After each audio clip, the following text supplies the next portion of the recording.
Okay, so tonight we're helping a snake shed its skin that hasn't been able to shed properly, so thought we'd take this opportunity to make a video on how it's done. You can come in, we'll film what we're doing. I was just seeing what you were doing. We're making a video on this because we look after our snakes well, this doesn't really ever happen to us. You could have tidied out the bathroom. I was looking at that. But come in here, have a look, Foxy.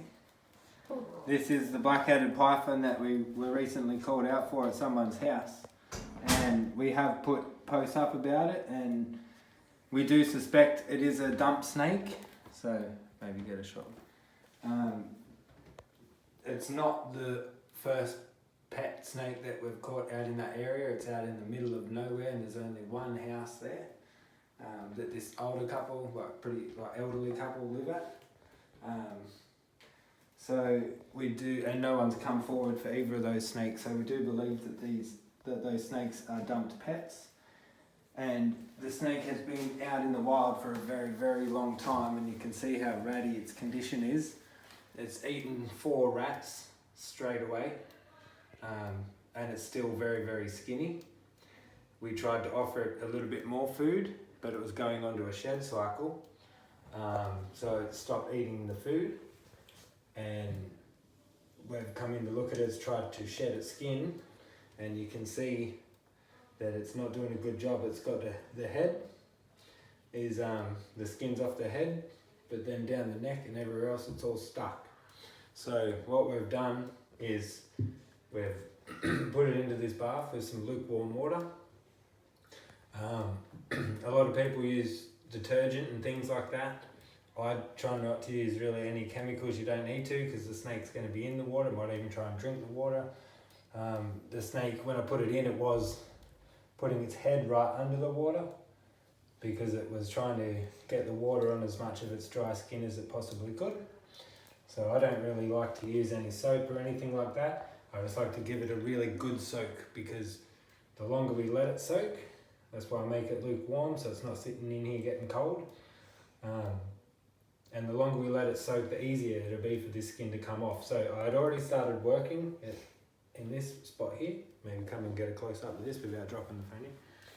So these bits of skin here, I already started to help pull off. But that's when I thought maybe we should make a video and show you guys what we're actually doing. So still getting used to the snake, snake's still learning us, we're still learning it. So we're still in the stage where it doesn't really know who we are yet. They are very well behaved snakes. It hasn't tried to bite, but it's important that we don't want our first impression together to be one that terrifies the snake. So when you're first meeting the animal and it's getting used to you, don't want to do anything to scare it. So situations like this are obviously not ideal, and the snake can get very spooked. It's also a good opportunity though to bond with an animal, because if we do it delicately enough and do it properly, the snake will know that we're helping. And if it gets an experience where it goes, oh, that guy helped us instead of that guy spooked us, then the snake starts to really like you and starts to trust you rather than the other way around. So instead of going straight for the head and trying to peel it back at the head, because that might spook it, I've actually just come down to here a bit and separated it. So this is all new skin. So I can either start pulling back like this and peeling that skin back, or I can slowly, to get the head bit off. Can you come around and see what I'm... So if I pull, keep it nice and wet, and I can just simply come along the front and peel it off till I get to the front. But we still want to do that relatively close to the head, because, yeah, I know, mate, because he's not liking it, because when we start going this way, we're actually going backwards. It's not the natural way the skin will peel off. So this way is going to be very easy, and we'll be able to just roll it back like we're doing there. But this way is going to be a little bit more fiddly because we're going reverse. So we really want to keep it as wet as possible and let the water do most of the work. And we can peel from the top. And the easiest way, rather than trying to actually physically go back, is the way we work our way back to the head section, is we come along from the top and we can start to roll the top of the skin there. And that's going to start rolling it off, and it's going to be easier to peel it down and pull it off than to go back against the grain of the scales. So you just come along the top, and like we said, the more soaking wet it gets, the easier it'll be to just start to peel off. So we're getting close to the head on this side. It's a little bit dry because he's not obviously putting his head in the water as much as the rest of his body, so we just have to go really slow and delicate. And see with my thumb there, I'm just slowly, and then this finger, I'm slowly peeling it back along from the top edge, rather than trying to get a full end and rip it back this way, because it's going to be going against the scar. So once we've got the top edge, you can then angle it, so when you're peeling, you're actually peeling back towards the back end of the body. So even though you're working your way towards the head, you're doing it in small sections, so you're actually still peeling it the right way for as much as you can. Of course, you're not going to get away with that for all of it. There's going to be a few bits in reverse and it might jag the snake a little bit. Because of his condition, he's extremely underweight. It obviously hasn't been eating while it's been out there, and because of his condition, it's making it harder to do this than it normally would be. See how we can just peel that over now? So, and I'm not squeezing him, not forcing him to stay there, just holding his head strong enough that he can't really pull back. He can pull back if he really tries, but just enough, but he knows we're helping. So he's trying to get that off as much as we're trying to get it off. He's trying to work with us. But now I forget what I was saying.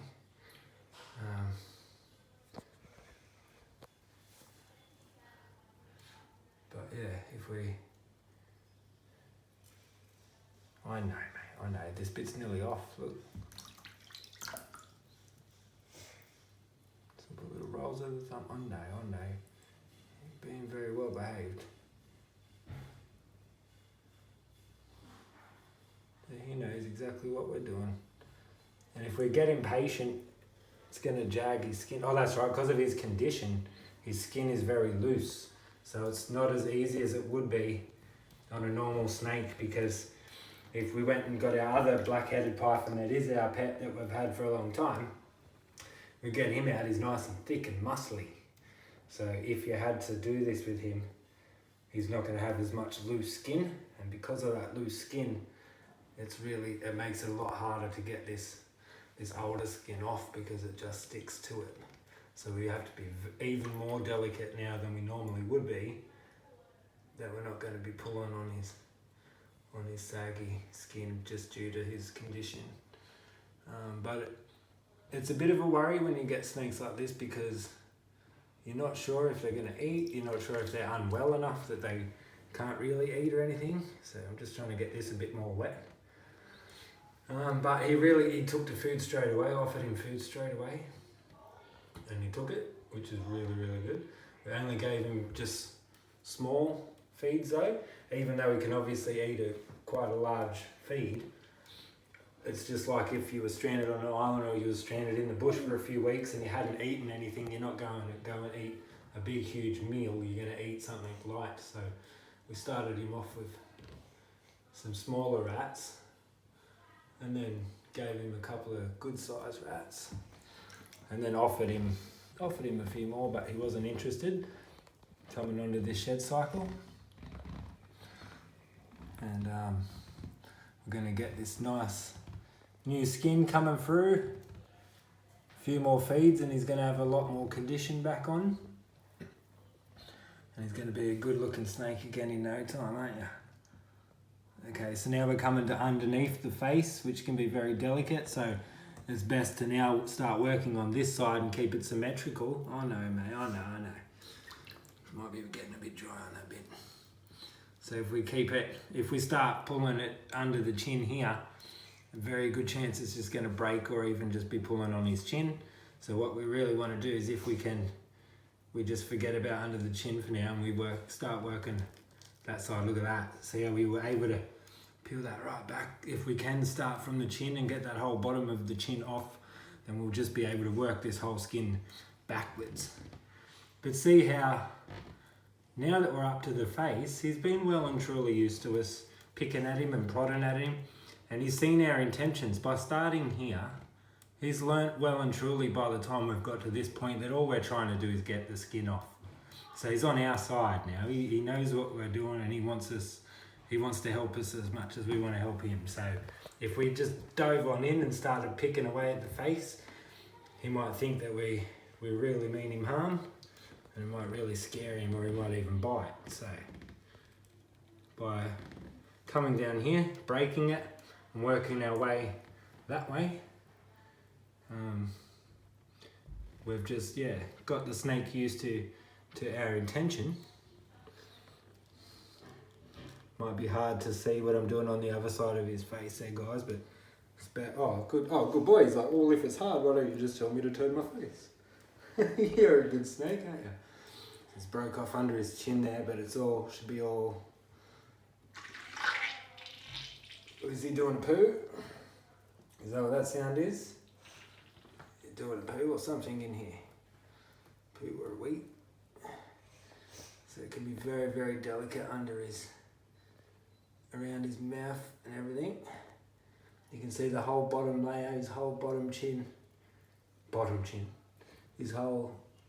the bottom of his face here is all still the old skin.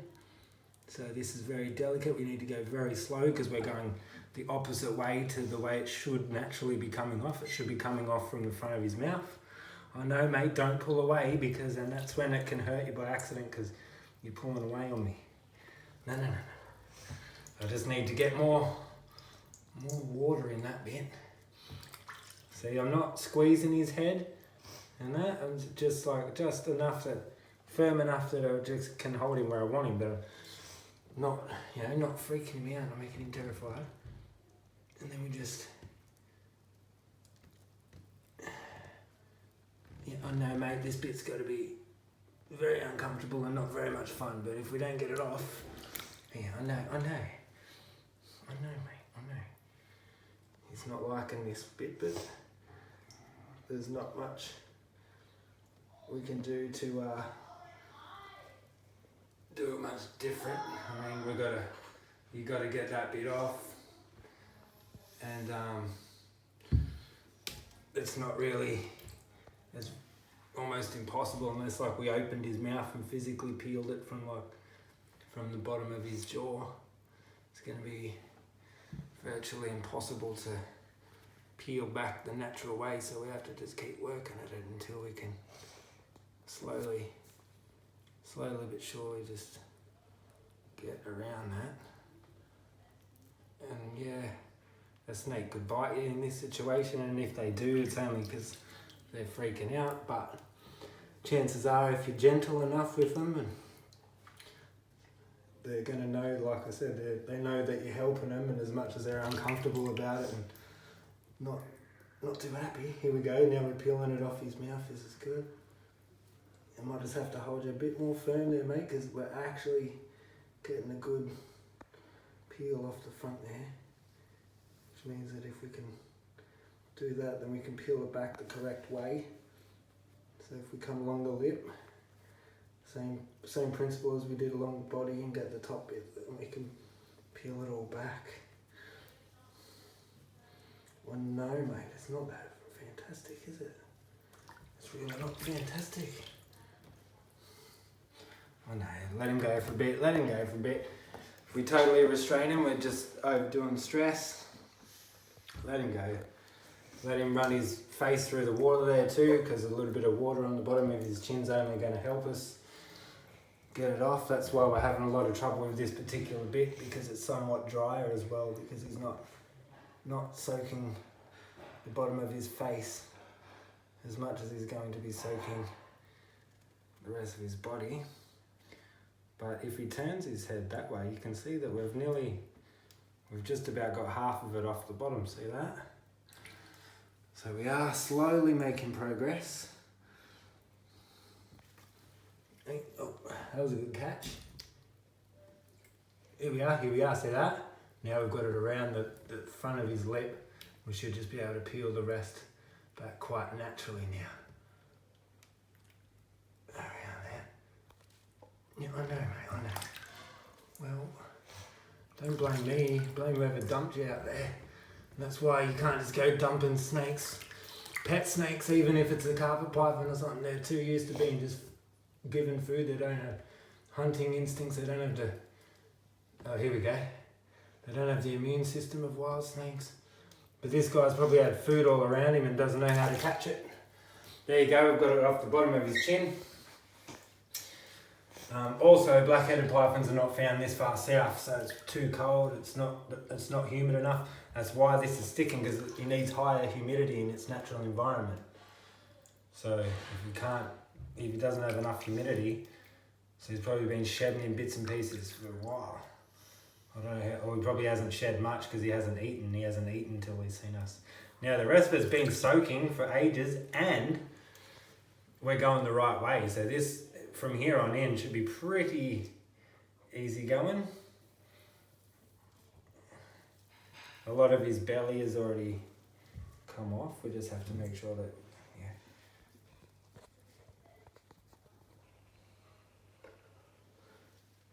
And all I'm really doing is just holding it firm enough that I can just slide that back like you're rolling a sock off or something.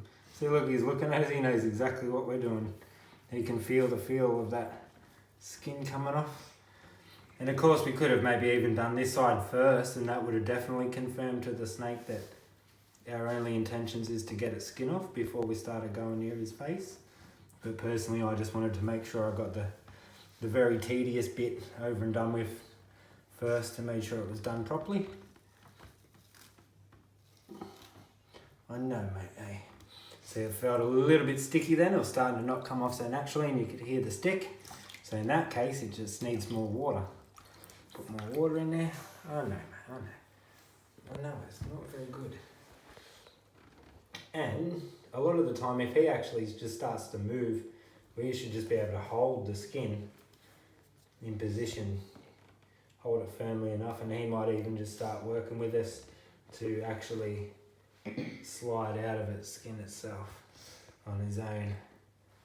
But if not, he's probably enjoying the massage, and we'll just, and once it starts to feel a little bit sticky again, add a bit more water in, rolling it off, making sure that we check the sides and the bottom. He has taken the vast majority of the bottom off, so it's mainly just the top where the skin is stuck on the part of his body.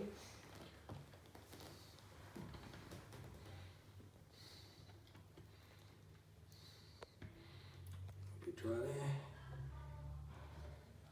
But here where it's just been soaking in the water, it's just rolling off so easily now. And as soon as I say that, a little bit gets stuck.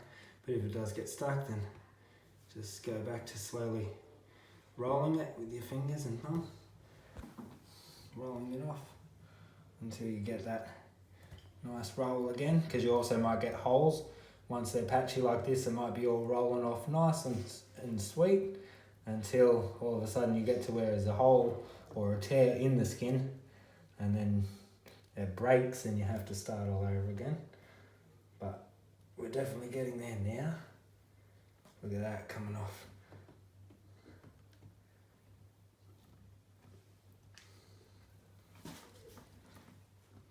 And of course you don't want to be tugging it from down here, it's going to break. So you want to, if it does start to get quite long, you just want to readjust and come back up to this spot, because it's going to be easier to pull off. As tempting as it is to look at it get longer and want to pull off the whole thing, you just want to, and then here we go. It's around at the bottom of the snake now.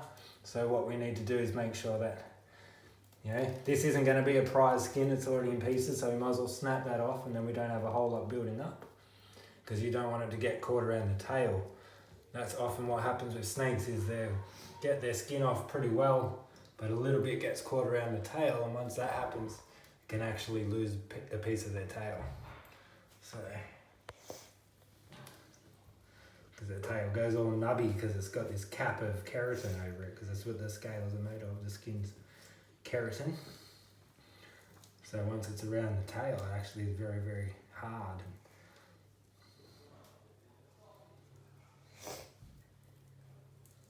And then if it gets stuck around the tail, next time it sheds, a little bit more gets stuck and a little bit more gets stuck. It's a little bit dry and sticky here, so we'll just soak the tail a bit more. Keep rolling. Yeah, mate, we're nearly there, aren't we? Look, he's trying to pull his tail through. He's trying to get there. That's what I mean. They know what you're doing. They're trying to get with the program as much as you are. Around the cloaca. Oh, I know you didn't like that. I know. That wasn't very good. I know, it's around your bits, isn't it? But around the cloaca, make sure it's done. So you see that? Very easy to think you've just finished shedding your snake's skin. There's actually skin not only around the tip of the tail there, but from here. So again, soak.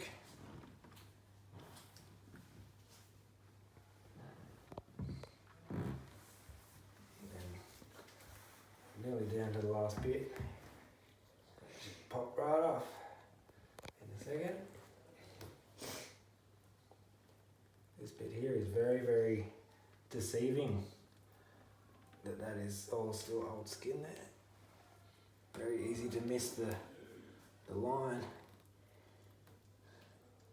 See, if we were to leave that there, that's going to be a big cap over its tail, which can cause this part of the tail to die and end up with a nubby tail. So this part here is very, very important. We've already come this far and put in this much time and effort, so might as well just make sure we finish the job completely by making sure that the entire tail has all the skin removed. It does actually look like it's had older skin here. And here we are. There it is. The final bit is gone. There you go, mate. Yeah. Alright, thank you. Tiny little bit around it, but no full cap, so. But then we'll wash that off. And there you go, mate. There you go. Oh, you look beautiful now. Look, you look very pretty. All shiny. Look all shiny and good now. You just need to get a bit more weight on you. Hey, just need to get a bit fatter. So he knows what we're doing. He knows we've helped. So we'll go put it back into the enclosure and we'll dry it off first. Towel. Might as well show you how to dry your snake while we're here. You just simply curl your hand around the snake like that, and as they crawl on through, they're drying themselves off, and they dry off pretty well naturally anyway, because it is just all keratin. It doesn't particularly soak up the water too much. Just run it through. And that's how we assist shed a snake. Hey, it looks much better. Much better. But yeah, and I'm sure now that it has shed its skin, it's going to be more than happy to take a few more rats. So it's really good that it is eating. It's got the will to live, and it's in good condition other than its malnutrition. So it doesn't have any respiratory infections or any other problems like that, or any parasites or anything. So yeah, beautiful snake. Glad we're able to help this one. Glad the people noticed that it's not a natural snake and gave us a call to come and get it. So, hey, I know, you're a bit crazy, I know. Anyway, thanks for watching. Hope that helps if you're ever in that situation. So, see ya.